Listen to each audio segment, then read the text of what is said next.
Mayim, just a couple of weeks ago, you picked up your third Emmy nomination for The Big Bang Theory. You're getting to be an old pro at this Emmy thing now. It doesn't feel like it, but thank you. Earlier this year, you did something I thought amazing, and that is you got your first SAG nomination as an individual performer. Of course, the cast had been nominated and still was nominated as an ensemble. But the reason I say it's very impressive is, as you know from going to those, they don't have supporting at SAG. It's almost always for TV categories, lead performers. Occasionally, you'll see a supporting person slip in there, but that's very impressive. What did you think of that? First of all, thank you. I mean, that was the main reason I totally did not have it on my radar that I might be nominated, was that there is no supporting category, and I'm clearly a supporting actress and happy to go. So it was very, very surprising and just such an honor to be acknowledged by the SAG community, because it's literally actors who know not just how hard it is to do what we do, but how complicated it is to be part of an ensemble in particular. Yeah, I've talked to many of your cast members over the past couple of years, and we've talked about SAG. I think that's one of the greatest prizes in all of entertainment, and that is that ensemble prize. Because Jim's often singled out, you've been singled out lately, but for all of you to go together and be celebrated together, even though you didn't win this particular time, that must be really make you all very happy. Yeah, I mean, I think a nomination is such a huge honor that you're in that pool of people. So yeah, it's a tremendous honor for all of us. Now, for this upcoming Emmy Awards, you have submitted the episode, The Indecision Amalgamation. Describe that to people that haven't seen it. Tell people what that one was about. Yeah, this episode was where Sheldon is trying to decide between two video gaming systems, and Amy is not a video gaming person, and so there's a series of scenes and conversations between the two of them. The scene that was kind of most memorable for me this whole season was where I'm trying to pretend to be interested because he says I'm not acting interested enough, and I act interested and end the scene by screaming, "Pass the butter," because that's how the scene started, was I was trying to get him to pass the butter before he started obsessing about video games. My favorite thing about that scene is when you switch gears from the very beginning where you definitely aren't interested, but you switch gears to pretend like you are, and he doesn't even, he's like thrilled that you're now interested. Right. I mean, I think we got to sort of take advantage of Sheldon's sort of inability to understand those social subtleties with that scene in particular. And then a great scene at the end where you're actually in the store, and ultimately you just decide, okay, we're finished with this. I'm just going to buy both systems for him. Yeah, I mean, I think, obviously the kiss that Amy and Sheldon shared this year was very memorable and very talked about. But for me, that episode, where there was a series of scenes showing kind of the progression and sort of comedic progression is why I chose it. Was there any other episode from this season on your radar? Was it narrowed down to 2 or 3? I usually let Jim Parsons and Bill Prady pick for me, and so that's what I did this year. And it was kind of down to the kiss or the video game debate, and so yeah, it was really just down to those two, between the two of them. Well, Jim definitely knows what he's doing. He's got 3 of these on his mantle already. That's what I figure, so I usually ask his opinion. We chatted with him 2 or 3 weeks ago. Well, I guess it was before the nominations, and he chats with us every year, and one of the things I talked to him about was, and you may or may not be well aware of this, but if he wins this year a 4th time, he ties the record for this category. Michael J. Fox, Kelsey Grammer, Carol O'Connor, from All in the Family. So I hope all of you realize that. That's amazing. That's really spectacular. Has he put on any kind of airs over the years, being the big Emmy winner on the show? No, it's always right back to work for Jim. He's a consummate professional, and there's no one more deserving, I think. And when Johnny was nominated in that category, it was a very, very hard year because we've got really strong actors on our show and actresses. And Bob Newhart was a big winner for you last year? Absolutely. That was a really big deal to be part of that for him. And we talked. He's one of my all-time favorites, and I got to chat with him about this time last summer. And of course, we talked Emmys for the first few minutes, but we just picked his brain about his career because it's been so impressive. Absolutely.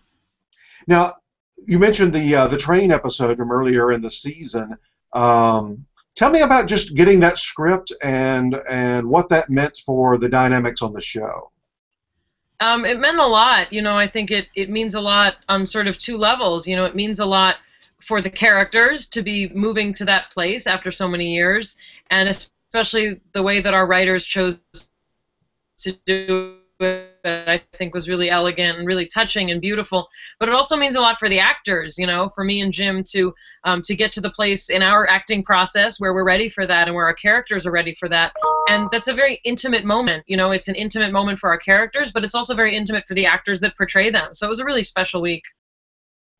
I talked to both Kunal and Simon back a few weeks ago too, and one of the things we talked about, I think one of them brought it up, and then I brought it up on the next chat, was the writers on your show, the producers on your show, really have a knack for figuring out the speed of how to move relationships along. Not too fast, but not too slow either.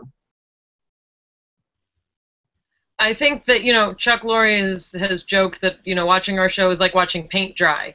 There's not a lot that has to happen or that needs to happen, and I think it's important to realize that as much as we're a popular show and now we've gotten, some critical acclaim, it doesn't make us into a soap opera, that just because, more people are watching, that we need to move things along every week and touch on every single plot every week.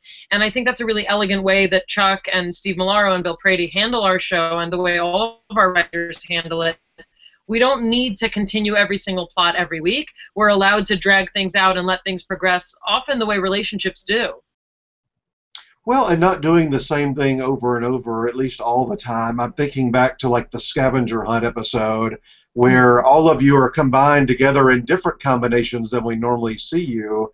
I'm sure that one was a really fun one to not only shoot, but to do the table read and everything else.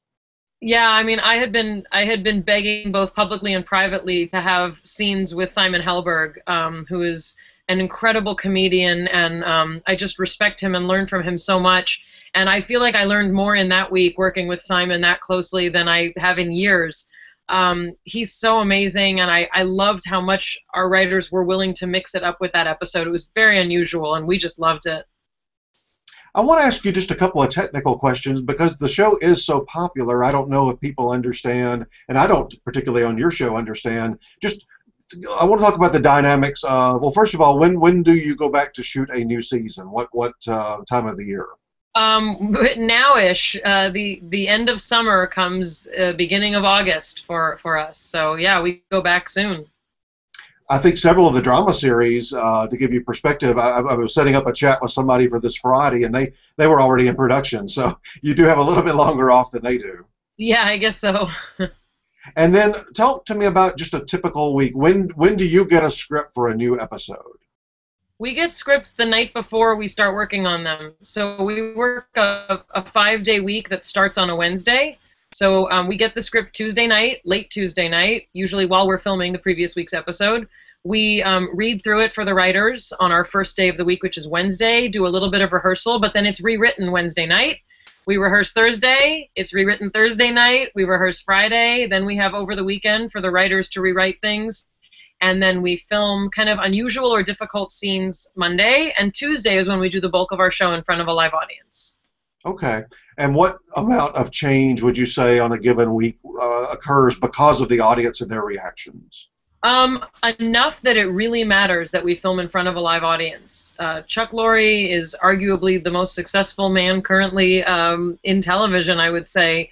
He knows exactly what works, and even if something's funny to all of our writers and all of our cast and all of our crew, if the 200 or 300 people sitting there watching don't think it's funny, he will change it, because that's who it has to be funny for. And a lot of times some really subtle and really important things happen in front of the audience. And what's that process like? Do you huddle together and figure it out? Do the writers huddle together? How does it work when you're live?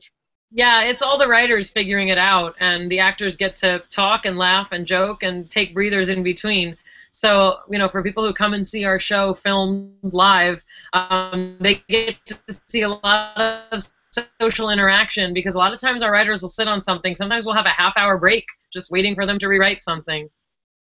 And what's a typical length for a Tuesday night? It takes about 5 or 6 hours to film those 24 minutes that you see on your TV screen. So, yeah, that's our longest day, and we're often there till 10 or 11 at night. And how many in a row will you do before a break? It depends. We typically work 3 episodes and then we get a week off, but because Chuck has so many shows, sometimes we'll do 2 and then 1, and sometimes we'll do 1 episode and then have a hiatus. It really just depends on kind of all 4 shows, holiday vacations, everybody's needs for hiatus. The other thing I wanted to ask you about, since you're such a pro now at all these award shows, talk to me about the difference now that you've gone to all of them of the Emmys, the event itself being there versus the Globes versus SAG Awards. Okay, so the thing about the Emmys is there's no food and there's no drink. You're sitting in a theater, so that's something that you have to know. You're kind of just really in it to sit there and watch, like a really long movie. The Golden Globes are kind of the fanciest. It's, you know, the highest profile of movies, celebrities, and at that one we usually get like champagne and tea sandwiches and tiny desserts. It's often judged by what food you get. And I have found that SAG Awards is the most enjoyable in terms of culinary experience, and you're also at a table. And usually it's a rectangular table, which is just a different kind of, I think, more comfortable dynamic than a big circle table. Since for us, you know, it's the time that our cast gets to hang out together, not at work. So. And when you're doing like a Globes or a SAG of the last, say, 4 or 5 years, any particular star that, especially like a film star, that you're like, oh, you see him across the room, you go, I've got to go say hello? I've been thinking that about Denzel Washington for a couple years, but I haven't gotten up the nerve to go over to him. Well, you I think have earned that right. He would know who you are. I'll let him know when I jump on him. It might lead to a film part. You never know. That's true. If you don't particularly, you know, especially jump on him, as you say. Hey, I saw the hub stuff that you've done for Blossom, and all the chats I've done with you. We've never talked about Blossom. What was that like, getting back together with some of those cast members? It was great. I mean, you know, we spent formative years of our lives together, and so it's been a long time, but we're really happy that Blossom is finally getting sort of its time in syndication. So it was really fun to get together and be able to kind of really actively reminisce, not just over coffee. What kind of reaction now that they've been airing a couple of weeks? Have you heard from new fans that are discovering it for the first time?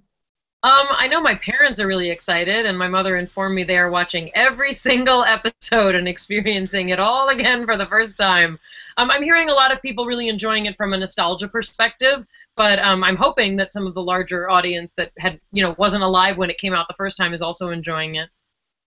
Well, yeah, I mean, one of the great things about it was it really did appeal to kids and teens and so forth. So yeah, that group now, like you say, that wasn't even born, they'll love that. Right, makes me feel old, but it's true. Did you go back to watch episodes for this? No, I haven't watched most of the episodes of Blossom. I never really liked watching myself, and don't need to see it again a second time. And you're about to be doing double duty on TV. You were just telling me. What's the big news that's breaking this week? Yeah, TV Land is bringing back the original Candid Camera, and I am co-hosting it with Peter Funt. I was a fan when I was a kid, and I guess because of my sort of interest in science and the way people behave, it's kind of the ultimate original reality show and sort of social experiment in terms of what people will believe and how they will behave in unusual situations. And what specifically will you do on there? What's your role? I'm co-hosting it, so basically I do the introductions and the closing bits to all of the gags that are done. You're not out in the public doing some of the gags? I am not out in the public. My life in the public is working on Big Bang. Well, you ought to find a way at least once or twice over the course of a Candid Camera season to go out in disguise and do something fun. Nope, not in my contract. When does that debut? When does it debut? This fall, soon, within the month. I don't have the date off the top of my head because we literally are just releasing the news now. But not a long way off. It's coming up soon. No, soon. Well, listen, great luck at the Emmys again this year. Enjoy it. You got Seth Meyers hosting, so even though you're glued down to a seat, that ought to be fun. I hope so, yes. I'm actually looking forward to that very much. Well, listen, have a great rest of your summer, and thanks so much. Thank you. Nice talking to you again.